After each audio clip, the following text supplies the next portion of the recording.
ಹೊಟ್ಟೆ ತುಂಬ ಉಂಡು ಸುಖದಿಂದಿರುವಾಗ ನಿಮ್ಮ ದೇವರಾದ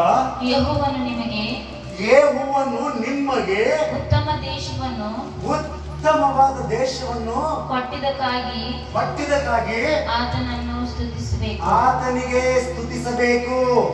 ಹಲ್ಲೆಲೂಯಾ. ಮತ್ತೊಂದು ಸಲ ಹೋದ್ರೆ ಅದೇ ವಾಕ್ಯ. ಹಲ್ಲೆಲೂಯಾ.